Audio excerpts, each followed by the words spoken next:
Cenk Uygur in his recent tirades against the left in general, while trying to ingratiate himself to the, quote, populist right in general. Cenk has been sort of attacking a lot of other left-wing creators, in his view, defensively, defending himself. However, Cenk is extremely aggressive, and from where I sit, it seems like he is much more the aggressor in all of these interactions with other people on the left, including Sam Seder, who is one of my favorite commentators on the left, strictly just because of his consistency. He's not perfect, but the main thing I want to talk about in this video is the differences between a guy like Sam Seder and a guy like Cenk Uygur, specifically when we're talking about, organizing. And these are two guys who have done their best to set up organizing vehicles that represent their view of progressivism, and both of them have pretty much the goal of going against establishment media and creating different, better, healthier, more progressive ways for people to engage with media, learn about the news, and learn about politics, and to, cover some of those blind spots that the mainstream media will not cover, whether it's war, whether it's government regulation, government malfeasance, or the type of corruption that happens at the high levels of government and business. Those are the kind of things that we need progressive outlets to cover. And for a long time, the Young Turks and the Majority Report have been doing that. And so recently, Cenk Uygur has gone he has embarked on this mission to recruit more people from the right. He thinks that the left is too radical at the moment, and he thinks that there's more organizing opportunity with people on the right, so-called right-wing populists that voted for Trump. So it's been well articulated at this point by myself and others that this is essentially a grift. It looks exactly the same as other commentators who have done the same thing, whether it's Dave Rubin, Jimmy Dore, any of them. It's, they get a sense for the fact that the right-wing audience is more profitable, and so they start to want to go over there. Now, I have, in the past couple videos, talked a lot about Cenk, and tried to give him some credit. And I may at some point do a video about how what he's doing is essentially a grift, which is the popular word. I like to use it, certainly. But, whether or not what Cenk is doing in pivoting to the right is a right-wing grift or whether it's honest. People have pretty much made up their minds that it's a grift, that he's doing it for money. I pretty much agree with that. But also, I want to give Cenk his due diligence and be as charitable as possible in talking about why he's saying the things that he's saying, because this is somebody who, at least historically, is on our side. And while it's easy to say, he was never on our side, and he's a capitalist, and he's a union buster, and blah, blah, blah, to an extent, some of those things might be true. But still, it's like, let's try to look at what's going on here as accurately as possible. And then if we want to say this is a grift, let's move on, then we can do that. So one other angle that I want to talk about this for now, at least before I get to the part about, whether Cenk is being honest about what he's trying to do, whether the Young Turks as a network are being honest right now, I want to talk about this accusation that Cenk has made of Sam Seder, saying that he is a grifter. So Cenk is calling Sam a grifter. Now, this is why I'm not focusing too much on calling people that, because it's constant. That insult is constantly used. It's really easy to call anybody who is making a living or making any kind of money doing online content of any kind. It's really easy to call them a grifter. It's even easier when there's any type of politics involved, because whether you talk about like liberal democratic politics, left-wing politics, right-wing politics, there's always some kind of organizing structure behind that theoretically could be funding you and bankrolling you. And so people get called grifters on the liberal left, people get called grifters on the left, people get called grifters on the right. It's kind of an endless just circular conversation. An important distinction to draw here is that if we're talking about grifting, if we're talking about going on the internet and saying things for money, not because you believe it, but because saying it will make you money, it's much more profitable to do that on the right. And it's not very profitable to do that on the left. It's not easy to make money as a left-wing commentator. You could argue it's a little bit easier as a liberal commentator. If you're a little bit more closely associated with the Democratic establishment and those type of narratives, then, that's theoretically where people might be willing to pay you, cut you a paycheck, put you on the payroll in order to keep you saying those things. And that has happened when it comes to, liberal resistance type commentators. And so, even that, if you're looking at from a left-wing perspective, liberal is further right than that. So it's kind of like, in my view, it's like the further right you go on the scale, the easier it is to be a grifter. Because the further right you go, the more money is. The more money there is, and the more interest there is in you spreading your ideas. Because if your ideas are going to help the richest people keep as much of their money as possible, that is something that benefits them, profits them to put money into. So that's why billionaires like right-wing commentators. Billionaires fund right-wing commentators. You didn't know that that's a thing that's happening. It is. It's happening through Russia. It's happening through American oligarchs of all kinds. Elon Musk buying Twitter. All of this plays into, the right funneling as much money as they can into right-wing politics and commentators. It's a pattern that goes back to Rush Limbaugh. Read Jane Mayer's book, Dark Money, if you're really interested in how those type of networks are set up. But the point being, calling somebody on the left a grifter is a little bit silly, I think. And I'm not talking about Cenk, I'm talking about Sam. And this is the distinction that I want to draw between them. Because the thing that makes it easy to call Cenk a grifter in this situation is that he's more associated with capital. He's got his own capitalist interests. He's a businessman. And so that sort of is where his interest lies. And in a lot of this, you can see him making decisions based on the fact that it is beneficial to his business to do so.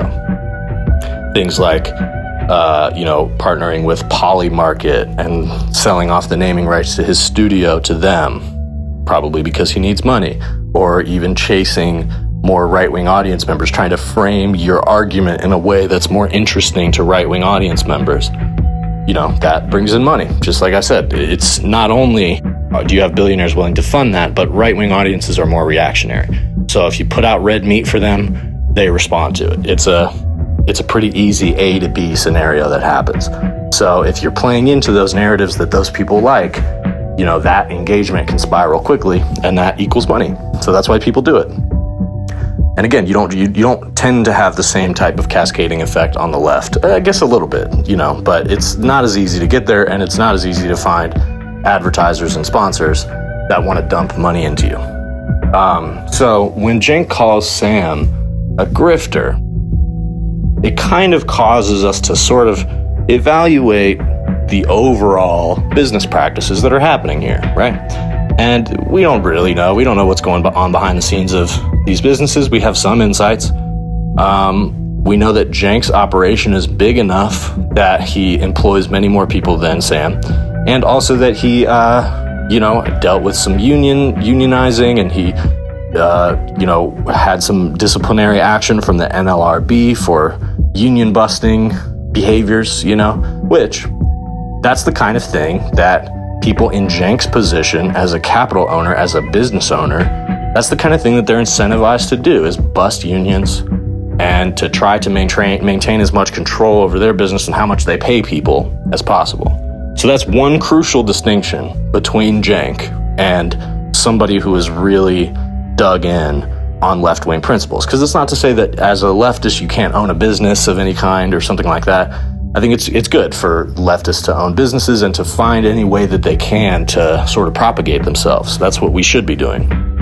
But with Cenk, I think Cenk had ambitions to have the biggest most expansive network that he possibly could. I think if I could go back into Cenk's mind however long ago, whenever he started or whenever the rubber really started to hit the road with TYT, I would assume that Cenk wanted to basically make it like a progressive Fox News, like the progressive answer to Fox News, because we don't have that. And Fox News's operation is extremely effective. It has been extremely effective in pulling this country to the right. And I mean, it's a mainstay. It's considered mainstream news when it's like that is not.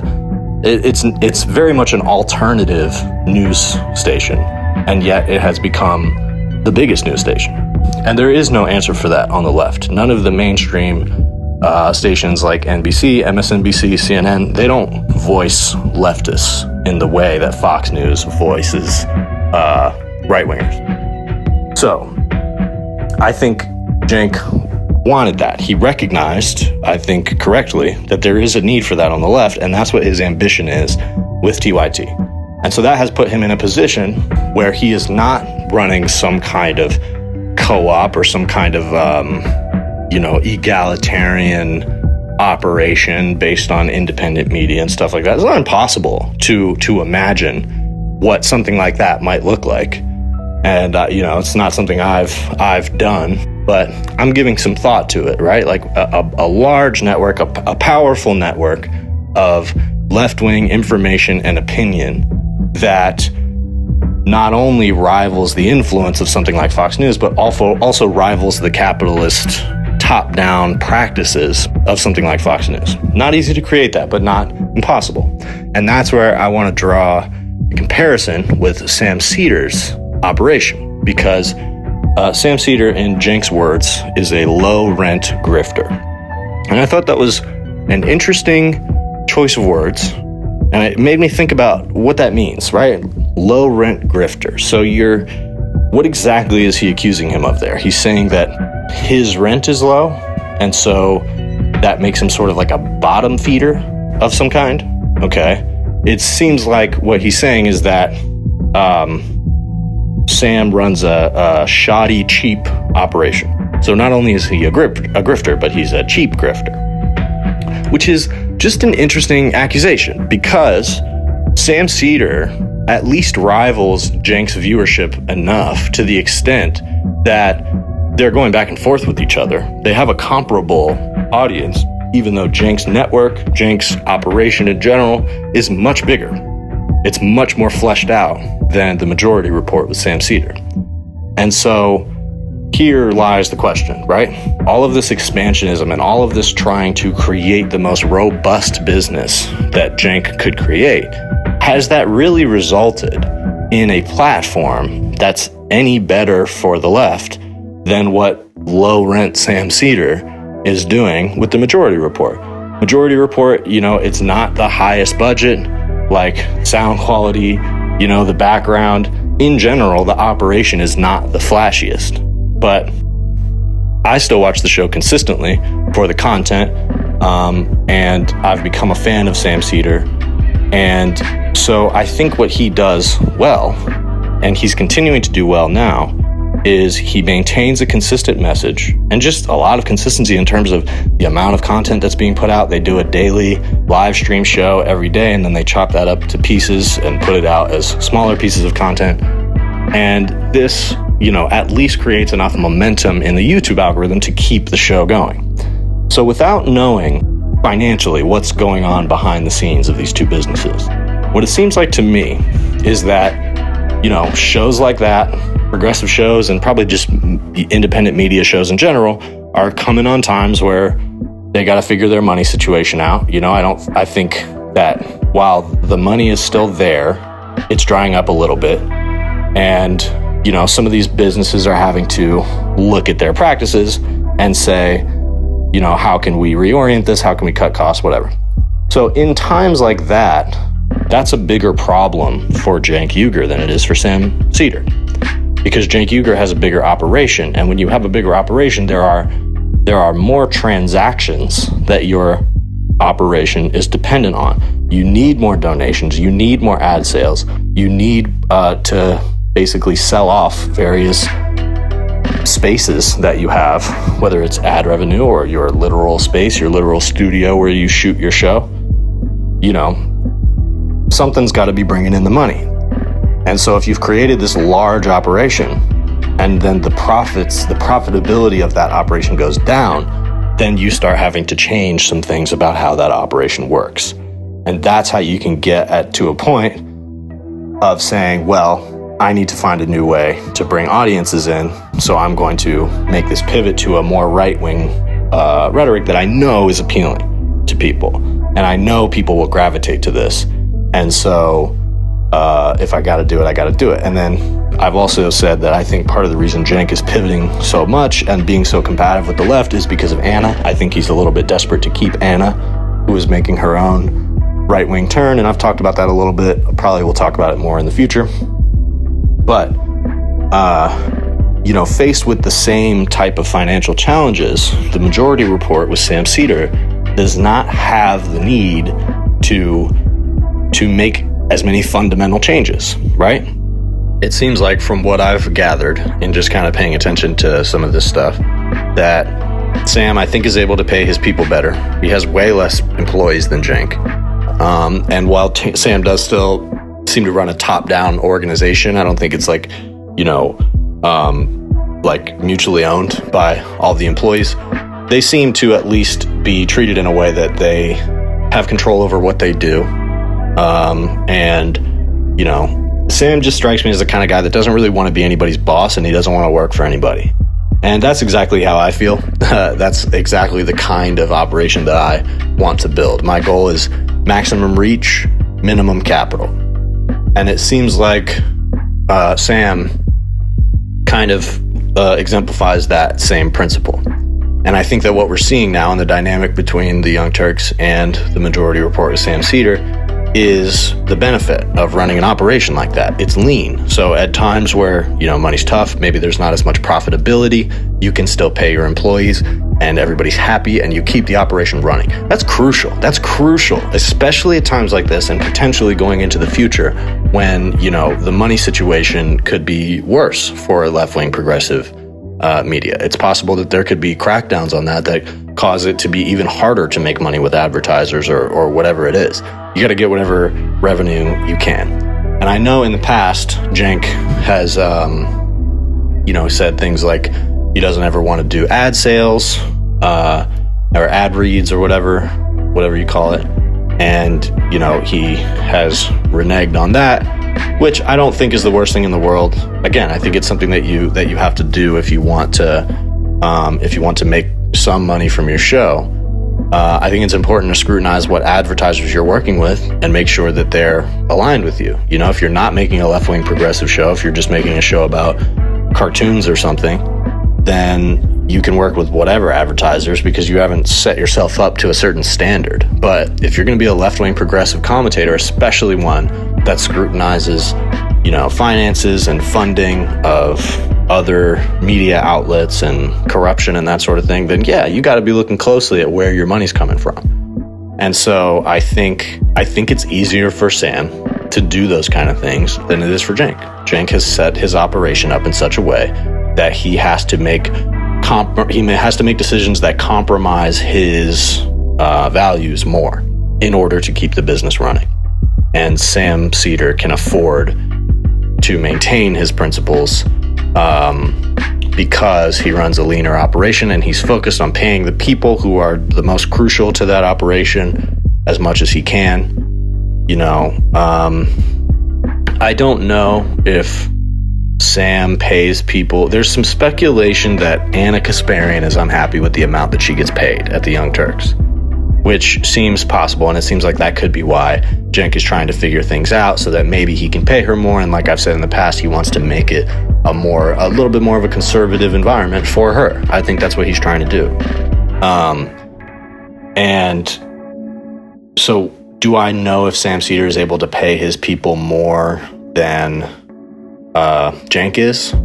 I don't know that for sure, but it kind of seems like it's the case. And even if it's not, even if he doesn't necessarily pay more, he still demands less of them. And so he's still able to run a good show while not having to scramble to figure out how he's going to pay his people what he pays them. And, so I think those are the type of business incentives that we see when it comes to setting up a large left-wing media operation like this. It's not an easy thing to do. And there is a large part of me that respects Cenk for his ambition in trying to build the largest, most robust progressive network that he could.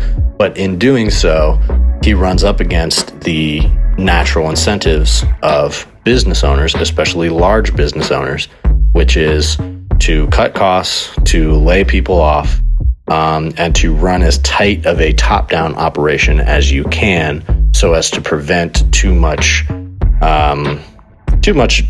democracy, to be frank. I mean, you have Cenk's employees now who are very unhappy with the direction of the network, and they essentially have no say. It's either accept this right-wing pivot or leave.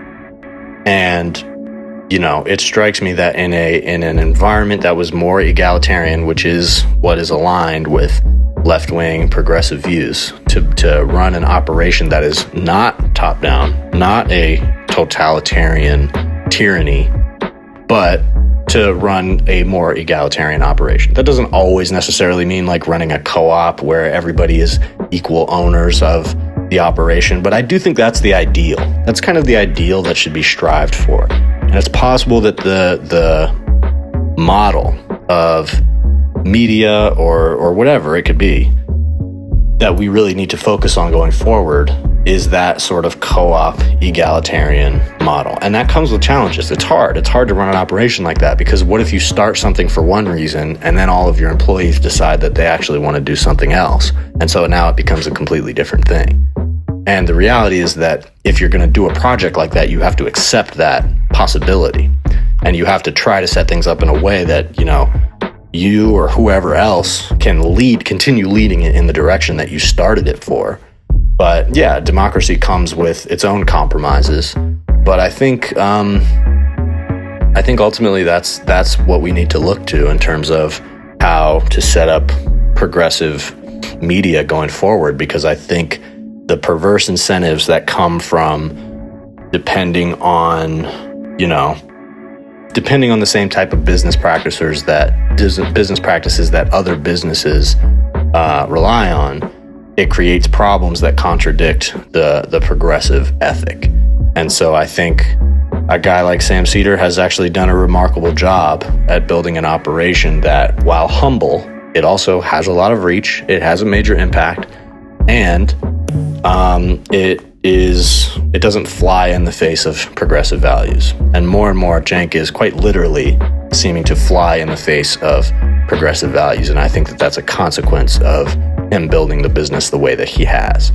So for anybody out there who wants to build some type of progressive coalition, organizing network, media, business, whatever, it's something to think about. The way you set that up and the ideal version of how it's supposed to operate, and how much you prioritize profit and investment versus substance and consistency.